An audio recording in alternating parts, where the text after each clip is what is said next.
आप हिंदू हो तो फिर आप मरोगे। वहाँ पे लोकल्स की भी इन्वॉल्वमेंट 110% है। पाकिस्तान बौखलाया हुआ ऑलरेडी। बांग्लादेश का पीएम क्यों जा रहा है चाइना के पास? पाकिस्तान को तो जड़ से ही ख़त्म कर देना चाहिए, क्योंकि ये कुत्ते की जात है, ये कभी सुधरने नहीं वाली है। ये जो राजनीति करनी है ना, ये इस मुद्दे पे ना करें प्लीज़। वो मुसलमान ही था, इतनी कम से कम खुददारी अपने अंदर रखो। #Naval blockage for Pakistan. अभी आप लोगों ने भी न्यूज़ में ये मुद्दे सुने ही होंगे जो अभी चल रहा है हमारे देश में, और हर एक परिवार में ये दुख का माहौल है। मैं सच में इमेजिन भी नहीं कर सकती हूँ कि क्या बीत रही होगी उन परिवारों के ऊपर जहाँ पे जिन लोगों के साथ ये घटना हुआ है। मैं बिल्कुल शॉक में हूँ। बहुत हिम्मत करके मैं ये वीडियो बनाने की कोशिश कर रही हूँ। जब से सुना है मैंने कि ऐसा हुआ है, और वो वीडियोस मैंने देखे हैं इंस्टाग्राम पे, यूट्यूब पे, न्यूज़ चैनल्स पे, जो लड़की की वीडियो है, जो माँ रो रही है, जो बीवी रो रही है, जो कपल्स थे जो वो एंजॉय कर रहे हैं और उसके बाद उनके साथ ऐसा हादसा हुआ है। I can't even imagine what they are feeling.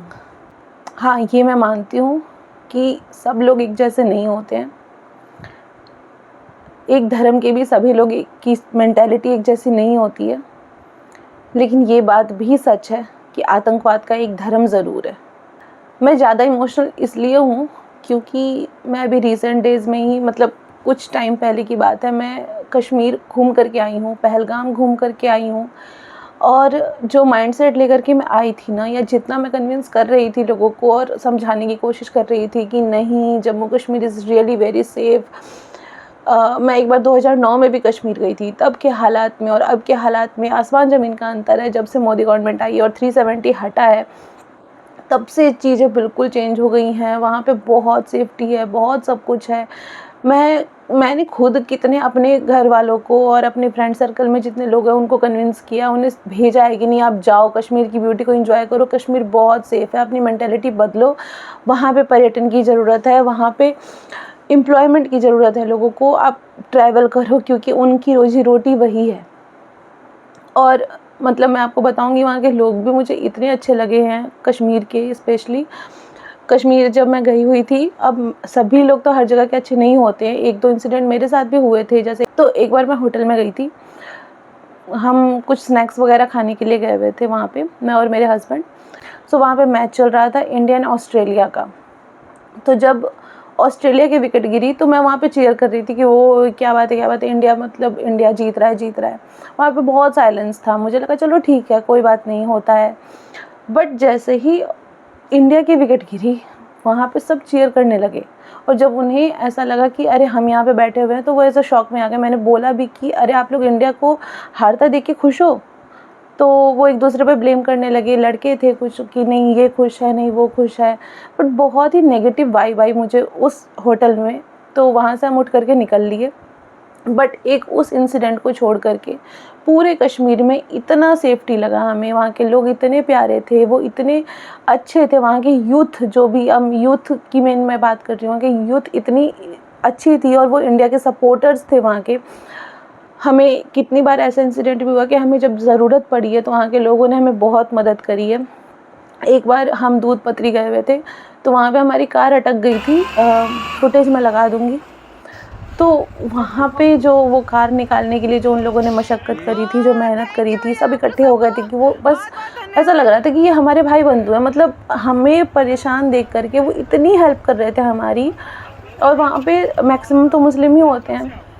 उन लोगों ने बहुत हेल्प करी थी हमारी। मतलब मेंटालिटी हमारी इतनी चेंज हो गई थी उन लोगों को देख करके कि वो इतने अच्छे बंदे हैं।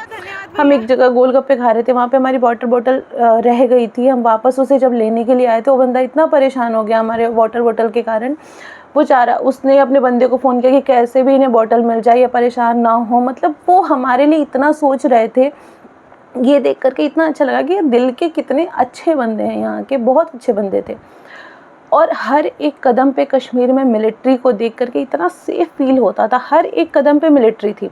हाँ, मैं ये बात ज़रूर कहूँगी कि जब हम पहलगाम गए थे, क्योंकि पहलगाम हम वापस में गए हुए थे पहलगाम, तो जब हम पहलगाम गए थे तो वहाँ पे military as compare to Kashmir इतनी नहीं थी। कश्मीर में जितनी सेफ्टी सिक्योरिटी थी, पहलगाम में उतनी मिलिट्री नहीं थी, हर कदम कदम पे नहीं थी। वो एक लैकिंग हमें तब भी लगा था, बट पीस बहुत था वहाँ पे भी। हम बेताब वैली में गए थे, वहाँ पे हमने बहुत एंजॉय किया था, हम बहुत घूमे फिरे थे। सिक्योरिटी पर्पस से हमें बहुत सेफ फील हुआ था। हम घूम फिर करके आए थे वहाँ से इतने अच्छे से, इतना सेफ मतलब मुझे दिल्ली में भी नहीं लगता था जितना मुझे कश्मीर में सेफ फील हुआ था। बट अब आज जब मैं ये इंसिडेंट देखती हूँ, जब मैं ये हालात में देख रही हूँ कश्मीर का, तो मैं किस मुंह से कहूँ कि कश्मीर सेफ है। और आप देखोगे ये सब एक एजेंडा है, मिली भगत है, ये पाकिस्तान की मिली भगत है। इसमें जो भी लोग इन्वॉल्व हैं, इसमें चाइना की इन्वॉल्वमेंट है। आप लोगों को पता होगा अभी यूएस चाइना का ट्रेड वॉर चल रहा है।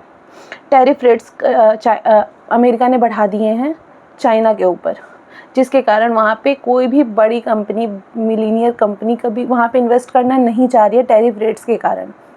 और इंडिया एक बहुत बड़ा मार्केट है, तो इंडिया में डायरेक्ट इन्वेस्टमेंट ना हो और इंडिया की ग्रोथ ना हो, जिसके कारण ना हो पाए, इसलिए चाइना पाकिस्तान को पुश कर रहा है ये छोटी छोटी हरकतें करने के लिए। पाकिस्तान का जो संगठन है लश्कर-ए-तैयबा, उसने तो जिम्मेदारी तक उठाई है पहलगाम अटैक की। 3 बंदे इंडियन मिलिट्री का ड्रेस पहन के, इंडियन आर्मी का ड्रेस पहन के घुस रहे हैं और वो मार रहे हैं।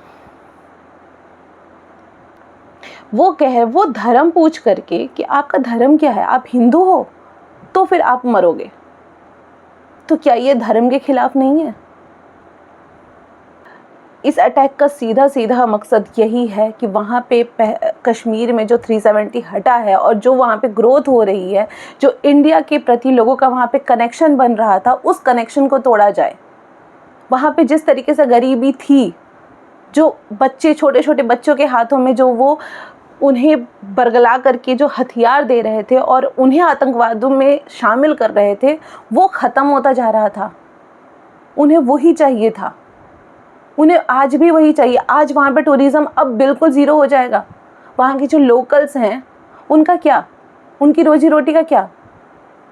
और फिर गरीबी आएगी, भूखे नंगे घूमेंगे और फिर उसके बाद उनके हाथ हथियार उठाएंगे, और यही चाहिए।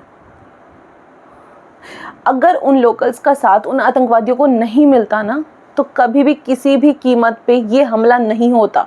वहाँ पे लोकल्स की भी इन्वॉल्वमेंट 110% है। तो यहाँ पे हमारे सरकार को सिर्फ आतंकवादियों को नहीं ढूंढना है, हमारे सरकार को उन लोकल्स को भी छानना है। ये फिल्टरेशन करना बहुत ज़रूरी है। खुलेआम पाकिस्तान इंडिया पे अटैक करता जा रहा है। पहले पुलवामा, अब ये, कभी पार्लियामेंट अटैक होता है, कभी ताज होटल पे अटैक होता है। अरे आप अटैक करते जा रहे हो और हम बस कुछ नहीं कर रहे हैं। मुझे मोदी गवर्नमेंट से बहुत एक्सपेक्टेशंस हैं। मोदी गवर्नमेंट ने वो सारी चीज़ें करके दिखाई हैं जो अब तक सिर्फ कागज़ों में थी, जो सिर्फ बातें बनती थी, वो सारी चीज़ें मोदी गवर्नमेंट ने करी हैं। इसलिए मुझे मोदी गवर्नमेंट से उम्मीद है।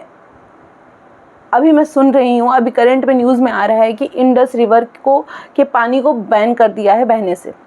अब वो पानी पाकिस्तान में नहीं जाएगा। लेकिन क्या सिर्फ एक यही करना या फिर आप सर्जिकल अटैक कर लोगे, क्या ये सफिशिएंट है? नहीं है। आप सर्जिकल अटैक कर लोगे, आप वहाँ पे जाके आप 50 आतंकवादियों को भी मार दोगे, तो क्या ये चीज़ें बंद हो जाएगी? नहीं होगी। कल को फिर से कोई दूसरा पहलगाम अटैक होगा, ये चीज़ें बंद नहीं होंगी। या अब वाटर को आप रोक लोगे इंडस रिवर की, तो क्या चीज़ें सही हो जाएंगी? 80% वाटर को हम पाकिस्तान में फ़्लो करवाते हैं, क्या हम उसको इतनी जल्दी रोक सकते हैं? क्या हमारे पास उतना इंफ्रास्ट्रक्चर है रोकने का? क्या हम इतनी बांध बना सकते हैं एट दिस टाइम? क्या ये सिर्फ यही सॉल्यूशन है? नहीं है। हमें वो फिर से करना पड़ेगा जो हमने कारगिल के टाइम पे किया था और पाकिस्तान को उसके घुटने पर हम लेकर के आए थे।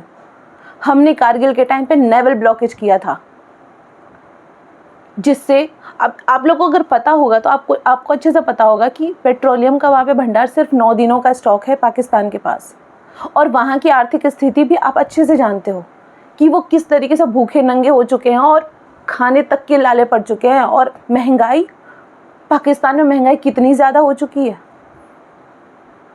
इस बार उन्हें तोड़ने की ज़रूरत है, आर्थिक मंदी की ज़रूरत है।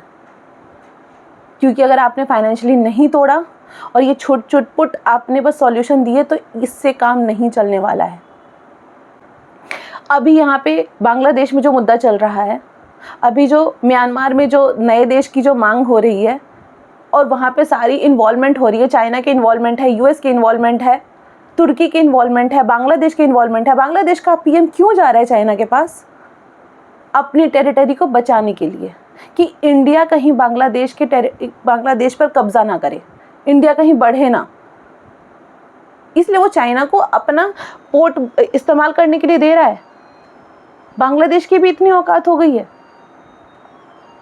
कि वो चाइना को ला करके हमारे टेरिटरी में, हमारे बिल्कुल बगल में बिठाना चाह रहा है। क्या चाइना बिल्कुल बगल में आकर के बैठ जाएगा, वहाँ के पोर्ट्स को यूज़ करेगा, अपनी मिलिट्री वहाँ पे बिठा देगा, तो क्या इंडिया के लिए, इंडिया की सिक्योरिटी पे ये बात नहीं है? बहुत ज़रूरी है इस समय वेकअप कॉल की। ये सारी चीज़ें जो हो रही हैं ना, ये इंडिया को दबाने के लिए हो रही हैं। इन सब का एक अंदरूनी कनेक्शन है, उस कनेक्शन को हमें समझना पड़ेगा और इस पाकिस्तान को तो जड़ से ही ख़त्म कर देना चाहिए, क्यों? ये कुत्ते की जात है। पाकिस्तान की जो हर एक बंदे जिनकी मेंटालिटी ख़राब है ना, उनको चुन चुन करके मारने की ज़रूरत है। इंडस रिवर के पानी को रोको और नीचे से नेवल ब्लॉकेज करो, तभी ये दोनों तरफ से पिसेंगे और तब ये मरेंगे। इनको ख़त्म करने की ज़रूरत आ चुकी है। और मैं आप सभी देशवासियों से भी गुजारिश करूँगी कि ये जो हिंदू मुस्लिम और ये जो राजनीति करनी है ना, ये इस मुद्दे पे ना करें प्लीज़। अभी हमें एक होने की ज़रूरत है। हमें यहाँ पे मुस्लिमों के ख़िलाफ़ नहीं फ़ाइट करनी है, हमें आतंकवाद के ख़िलाफ़ फ़ाइट करनी है। और मुसलमानों, आपका ये कर्तव्य बनता है, तो अगर आपकी कम्युनिटी में कुछ प्रॉब्लम है या फिर कुछ आतंकवादी संगठन इस चीज़ों में इन्वॉल्व है, तो सबसे ज़्यादा इसके ख़िलाफ़ आपको बोलना चाहिए। ये खुददारी रखो अपने अंदर। वो मुसलमान ही था जो अभी वहाँ पे जो पहलगाम में जो घुड़सवार जिसकी मौत हुई है वहाँ पे, वो एक मुसलमान था जिसने हथियार छीनने की कोशिश की है और एक उस मुसलमान को मारा गया है वहाँ पे, क्योंकि वो आतंकवादी का हथियार छीन रहा था और दूसरे आतंकवादी ने उसे शूट कर दिया एट द टाइम। सिर्फ एक ब्रेड अर्नर था अपनी फैमिली का, सिंगल ब्रेड अर्नर था वो, और वो मर चुका है। आज उसके माँ बाप रो रहे हैं। उस टाइप के मुसलमान की हमें ज़रूरत है। हिंदू मुस्लिम करना बंद कर दो। अभी इस समय में एक होकर के फाइट करो, पाकिस्तान को ख़त्म करो, यूनिटी दिखाओ, राजनीति नहीं। राजनीति करने के लिए हमारे नेता बैठे हुए हैं, वो इस मुद्दे का खूब फ़ायदा उठाएंगे और वो यही करते आए हैं, हमेशा आप लोग को लड़वाया है और इसी का फ़ायदा उठाया है। जिस देश ने आपको रोटी दी है ना, जिस देश ने आपको आश्रय दिया है ना रहने के लिए, उसके लिए लड़ो, वहाँ के लोगों के लिए लड़ो। इतनी कम से कम खुददारी अपने अंदर रखो। मोदी सरकार से मैं यही अपील करूँगी कि इस पर कड़ी से कड़ी कार्रवाई की जाए और पाकिस्तान का अंत किया जाए। और सभी देशवासियों से मेरी यही गुजारिश है कि ज़्यादा से ज़्यादा इस हैशटैग को फैलाया जाए, #NavalBlockageForPakistan। अभी सभी विदेशी संगठन भी हमारे साथ है, UN हमारे साथ है, US हमारे साथ है, रशिया हमारे साथ हमेशा से रहा है। This is the time to bring a change. #NavalBlockageForPakistan। Thank you.